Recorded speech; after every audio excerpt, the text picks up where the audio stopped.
Thank you so much, Sunny Building, Master of Ceremonies, and acknowledge all the head table, all the sponsors. Very glad that the bankers are speaking out now about business, small business, and Dale and Shedron. And Dale, of course, I've known her quite a while now. You're such a motivating speaker. Shedron, you've dedicated quite a few years. Shedron came to see me in the ministry a few months ago. He's from Point 14, yes?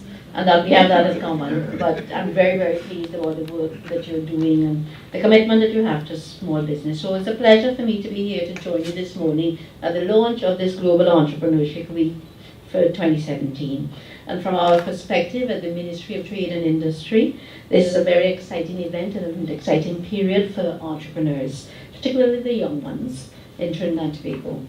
The Minister have announced early this month identifying several areas that the government is focused on to diversify the economy, promote import substitution, and grow exports. Areas such as manufacturing, agriculture, tourism, including sports tourism, information and communications technology, and construction, and of course I can't leave out the creative industries. There are opportunities for both the seasoned and the emerging entrepreneurs, as the current environment really challenges us to think all the way away from the usual. And this also mandates the application of both innovation and creativity, two cornerstones in the foundation of any successful business. As we commemorate Global Entrepreneurship Week, we must recognize the important role which small and medium-sized businesses play in the domestic economy. Data from the Ministry of Labour and Small Enterprises Development indicate that the MSME sector is comprised of over 20,000 companies representing more than 85% of all registered businesses and contributing approximately 28% of GDP. The most significant economic activities in this sector are still retail and distribution, personal services, finance, insurance, real estate and business services, and construction.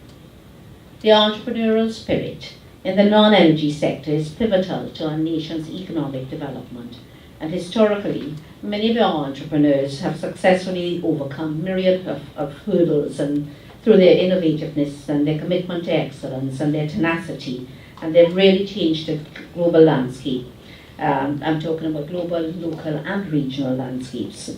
And Trinidad and Tobago is replete with exceptional entrepreneurial talents, and this morning you cited some of them, including Helen Bhagwan Singh and so on. But you're talking about the Arthur Lock-Jackson, the Robert Bermudez, who is now the Chancellor of the University of the West Indies, but you're also talking about your creative entrepreneurs like Bunji Garlin and Marshall, and somebody called Claudia Picas and Daniel De Fentale in film as well. And they really exhibit true traits of successful entrepreneurs, passion and self-discipline and motivation, and Dale spoke about that this morning. And the flexibility, because it's not an easy road, and many times you have to change the course of business as you go along as well. I come from a business family, so that I understand you may start in one thing and end up in another place until you find the right one. But it takes all of these things and a keen eye to exploit an opportunity, and a propensity to take risks, self-confidence, and importantly, perseverance in the face of obstacles. And we should bear in mind Richard Branson's advice that failure is just one of the secrets to success. But in naming the older generation, it would be remiss of me if I didn't speak to some of the younger people, and I'm meeting so many of them now, very successful in their early 30s, some in their late 20s as well. Like Oliver Satka, and I know you've heard about Term Finance, which is a web-based company which started in Trinidad and has now extended to Jamaica, Barbados, Guyana, St. Lucia as well. And Oliver, I think, must be just about turning 30. And Mr. Alwyn Wayne from Point 14, and I know about WePay. I'm sure most of you know about it, which is the payment platform that is already shared by several merchants, including Massey stores, where you can actually put money onto your phone and you walk in and you swipe. And you swipe, you put it against, match it against the product you're buying, and you can actually walk out, you haven't paid, not even lining up at the cashier. So there are all these new and exciting products. And when I leave here, I go to see Cocoa Republic, who are two young entrepreneurs, Daniel Barker and Chris Voodoo Singh. And they are young chocolatiers, and they're not the only two young chocolatiers that I know.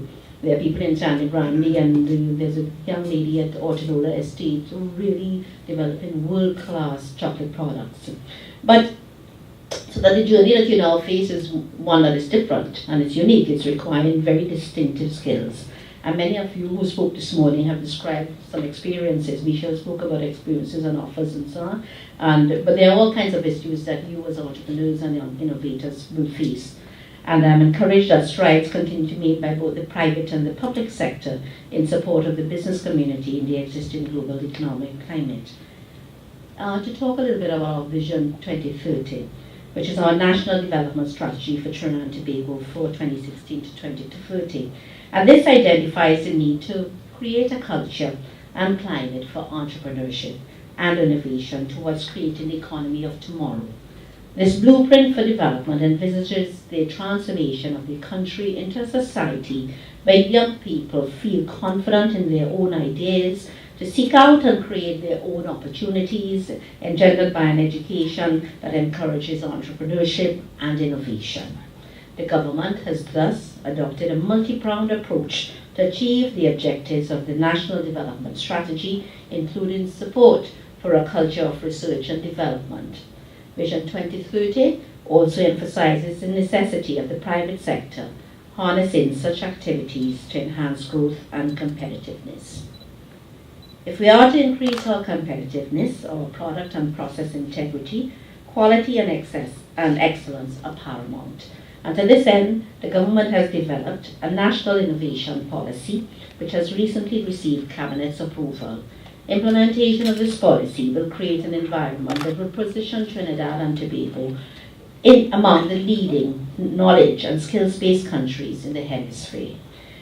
This is all the more necessary with the advent of the fourth industrial revolution, the rise of artificial intelligence and augmented reality, and the ubiquitous technological impact of the Internet of Things. And I'm so amazed about these driverless cars and all these other pieces of innovation that we're learning about daily. Research is a critical component of this innovation enabling environment required for entrepreneurship. And cognizant of this, and as a means of increasing the role and application of research and innovation in business, the Ministry is re-engineering its existing research and development facility. And the revised facility will be attached to manufacturing and to services, and will span the phases of technical and commercial facilities, product and service development, and the actual commercialization, the marketing and so on, ensuring in particular that the product or service can get out to the export market. In addition, the current comprehensive suite of incentives, including fiscal incentives, import concessions, manufacturing allowances, tax exemptions in manufacturing, creative, maritime and other sectors, serve to enable enterprise and to encourage enterprise for innovation. But we talked this morning and you hinted about access to capital, and we know that that's the biggest problem, despite what our friend from the Republic says. Several of the global indications have placed our country on the lower end of this scale, and I'm talking about the Global Competitive Index, the Doing Business Index as well. When it comes to access to capital, Trinidad and Tobago is really on the lower end. In particular, the gap is wider for the newer and for the different, and I say different because of all of those people involved in different types of businesses. So I think the gap is wider for all of these entrepreneurs and these small, in particular for the small and medium-sized businesses. And I'll tell you, the fact is that only 11% of startup funding has been accessed in here through our formal financial institutions. I'm really very heartened by what Republic has pronounced today, and I'm hoping that the other banks, the other financial institutions do in fact piggyback on Republic's jump into improving the landscape for accessing capital, particularly for entrepreneurs and small and medium-sized businesses. But as a government, we are addressing this in several ways, and I'm sure if you read the budget thoroughly, you'll realize that there are many new incentives and there are opportunities in terms of accessing capital. And so that a new business development fund in the amount of 50 million TT dollars will provide for working capital and for seed capital through grant funding. And I'm talking about grants up to 100,000. And this is for startups, and I'm talking seed capital and working capital. And this often is a problem in getting the business going. Apart from the mentoring and so on, which Dale spoke about, which is absolutely necessary. But there, in addition to this, this startup facility, which will take it would probably be along the lines of planting seeds and Shark Tank.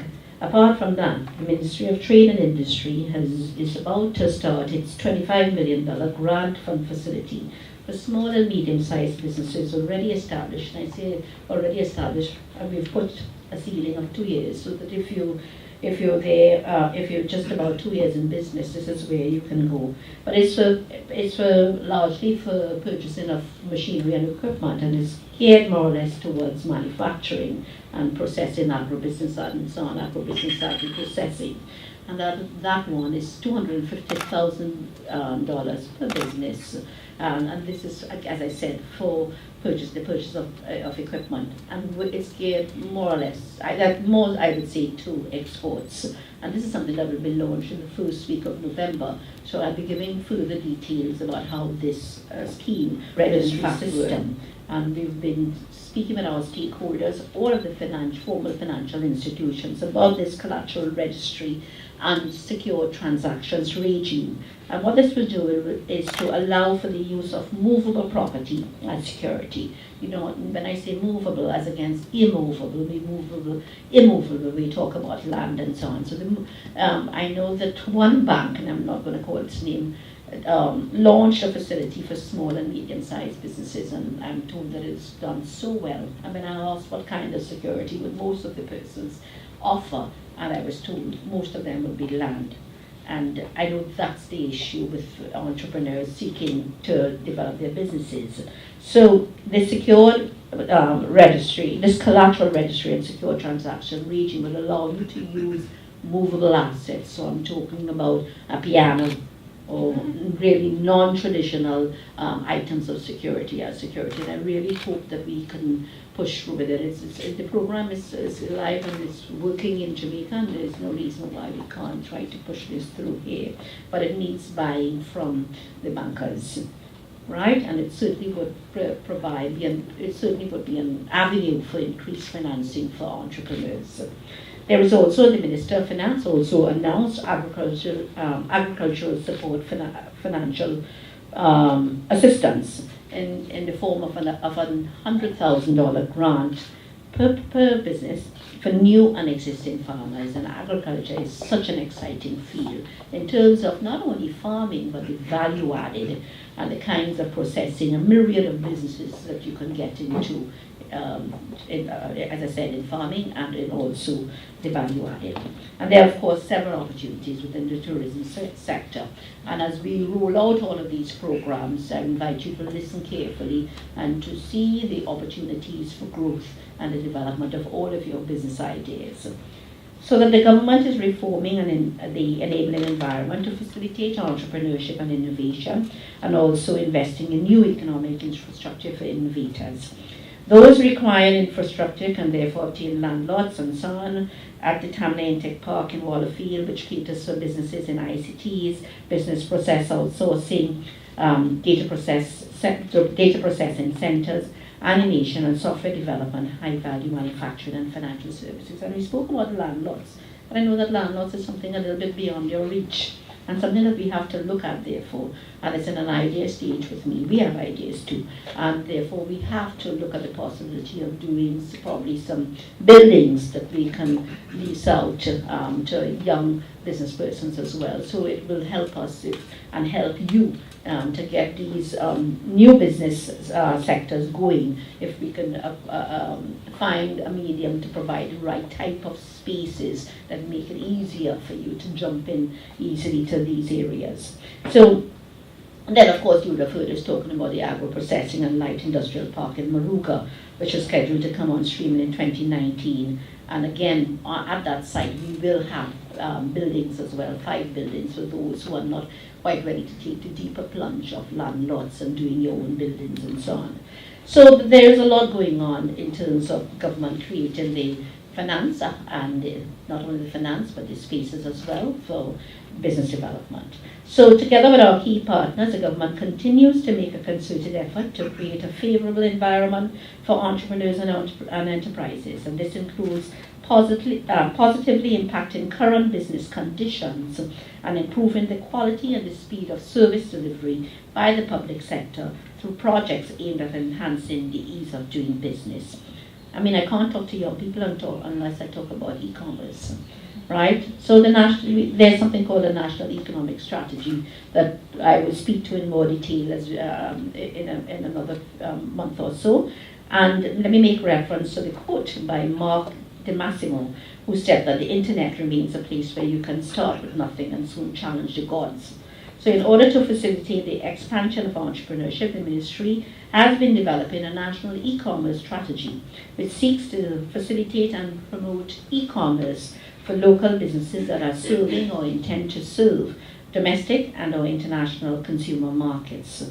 Through this e-commerce strategy, the government will focus, among other areas, on building awareness of and providing support to the private sector in utilizing e-commerce and handling consumer issues, and collaborating also with the IADB, the Inter-American Development Bank, and similar organizations to encourage more firms to have a full online presence on Connect Americas, which is a large and free platform, and other similar platforms. And I'm quite excited about this question of an e-commerce strategy, because what it means is that really, if you have a product, you can be an exporter by just putting yourself online on a platform. You are exporting to the world just by virtue of exposing your business and your product on one of these platforms. So e-commerce is exciting, and it really gives you international reach, and that's what you want. It's quite a closed globe, and a more and more closing one, so that a product you may develop here today, your honey, should really be online, and you could be selling to the rest of the world. So in concluding, the NTI as a facilitator continues, this is the Ministry of Trade and Industry, to implement mechanisms to embolden local businesses, recognizing, of course, that entrepreneurship is indeed a game changer. New business activity truly does support and stimulate economic diversification, which is now an absolute imperative. And in maintaining this focus, the activities hosted in commemoration of Global Entrepreneurship Week 2017 by YBTT will enhance the visibility of local business development activities, the promotion of enterprise and self-employment, and also stimulate further entrepreneurial activity by connecting all of the collaborators, stakeholders, mentors, investors, and of course creating opportunities. Let me urge all of you to build on these connections as a very robust network which will be integral to your future success. The Ministry of Trade and Industry is pleased to participate in today's commemoration as part of a global movement which supports and enables entrepreneurship, and be fully aware that it's an important source of value creation and growth. As an administration, we remain committed to supporting any effort which maximizes opportunity, enhances entrepreneurship, and promotes exports. And as enablers, young people, you are encouraged to step out into the unknown and to build and expand your networks, to educate, to innovate, and build your businesses, to not only serve the domestic market, but of course the regional and the international consumers. You are encouraged to be part of this landscape, even if you have to keep remodeling and reinventing yourselves over and over. And I therefore challenge you to distinguish yourselves, to excel, to create and innovate, and to venture into new markets, and to enhance your businesses. Embrace both challenges and opportunities, as these are transformative and will only prepare you for success. And